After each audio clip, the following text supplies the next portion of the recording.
A man steps into a Berlin bakery in 1923 with a leather satchel that should hold a lunch. It holds money instead. He sets it on the counter, loosens the straps, and pours out banknotes like spilled grain. The baker does not look amazed. He looks weary because the question is not how much. The question is, how late in the day is it? In Weimar Germany, money did not disappear. It multiplied, and the more it multiplied, the less it meant. Hold that paradox because everything that follows grows from it. Germany's spiral begins in 1918. The First World War ends, the empire collapses, and the new republic inherits a wounded economy, demobilized soldiers, political violence, and a government that must pay bills while legitimacy is fragile. In 1919, the Treaty of Versailles sets reparations that must be settled in hard value, gold-linked terms in foreign currency, while domestic revenues are thin. Germany could have tried to close the gap through steep taxes and painful cuts. Instead, it leaned on borrowing heavily. When a government cannot raise enough in taxes, it faces unpleasant choices: cut spending, borrow honestly at punishing interest, or finance itself through its central bank. The last option feels gentle at first. If the Reichsbank buys government debt and creates new marks, wages are paid and offices keep running. It feels like relief. Yet relief purchased by new money carries a hidden price. Each mark buys less. People may not speak in theory, but they notice the grocery bill, and once they notice, they panic. Here is the hinge that makes Weimar different from ordinary inflation: the exchange rate.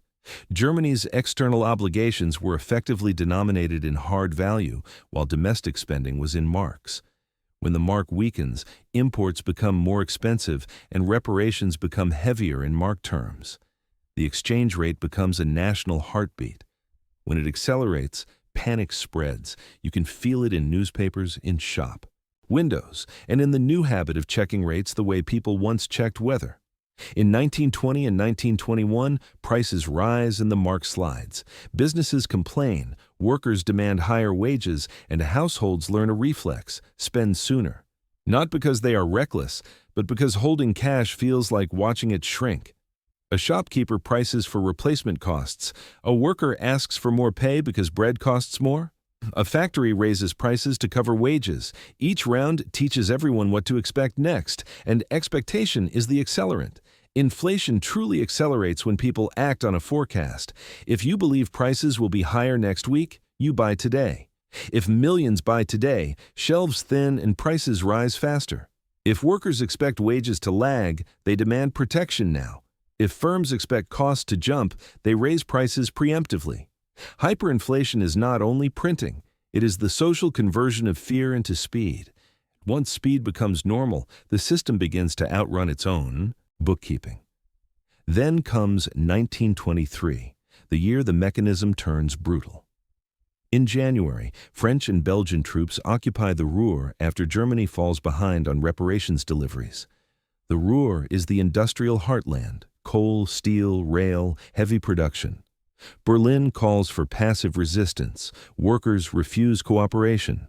Output collapses precisely when the state needs revenue most. Yet the workers still need pay.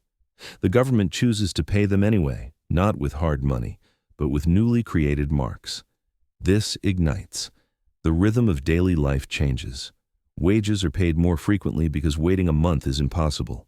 A worker collects pay at midday and runs to the market before the bills cool in his hands. Shopkeepers rewrite prices repeatedly. Restaurants stop printing menus. Train conductors adjust fares between stops. Housewives carry baskets of notes. Clerks bring bundles tied with string. The paper is real. The value is not. And once people see that, they behave differently. A second economy forms: the economy of avoidance. People spend wages immediately on anything tangible: coal, soap, canned food, shoes, because holding cash feels like watching ice melt.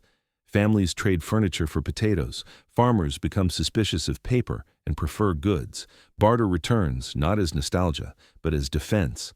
The more people defend themselves, the faster money moves. Economists call it velocity. Ordinary people call it survival. And survival is contagious.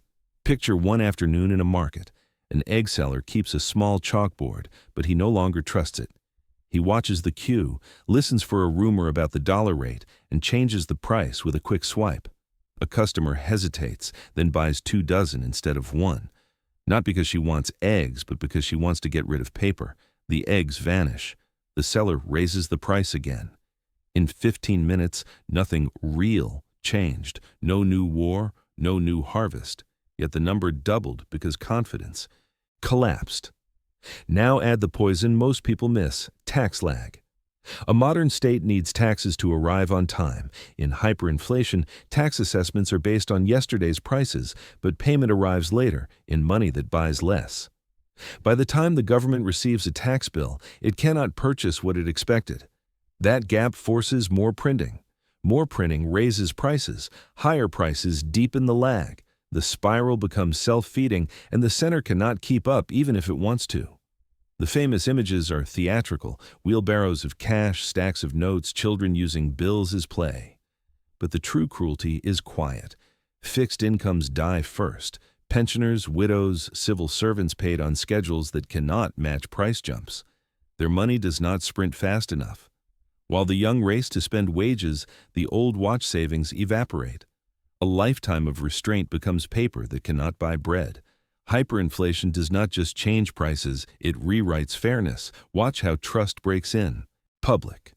A vendor no longer quotes a stable price. He watches the crowd, listens for rumors, glances at the exchange rate, and decides what to charge right now. Buyers stop asking, "Is this fair?" They ask, "Will this be more expensive in an hour?"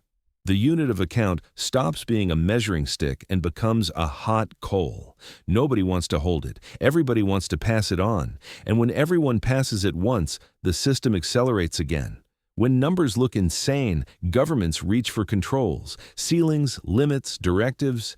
Yet in hyperinflation, a posted price is not a reality. It is a wish. If a ceiling is too low, goods vanish from the official market and reappear quietly elsewhere. If enforcement intensifies, the black market becomes the real market. Controls can suppress a number for a day. They cannot restore belief. Credibility does not respond well to threats.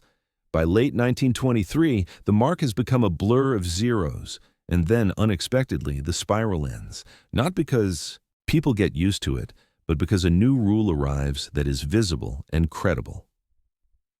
In November 1923, Germany introduces the Rentenmark. It is not a magical gold coin. It is a new unit anchored to real assets and, crucially, issued in limited quantity. 1 Rentenmark equals 1 trillion old paper marks. The arithmetic is shocking by design. It says, the old measure is dead. The new one will be scarce. Stabilization requires 2 things: a fiscal stop and a psychological anchor. Passive resistance ends. The government signals it will no longer finance itself with limitless paper.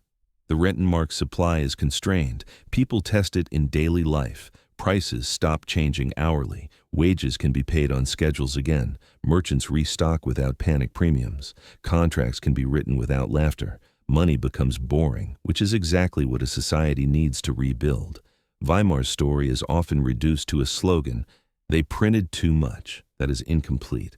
Printing is the tool, but credibility is the battlefield. A country can survive mild inflation if people trust limits. Once trust breaks, behavior turns inflation into a machine. Faster spending, higher wages, higher prices, faster spending again. To stop it, leaders must do what people do not expect: accept constraint, make it visible, and hold it long enough for the public to believe the sprint is over. Return to the Berlin bakery. The satchel, the spilled notes, the tired baker. In that scene, you can see the whole mechanism at once. Money is paper, paper is speed, speed is fear. Hyperinflation is what happens when everyone learns, at the same time, that tomorrow's money will buy less than today's. And once that lesson spreads, the only way back is a new promise people can finally believe before the next hour arrives.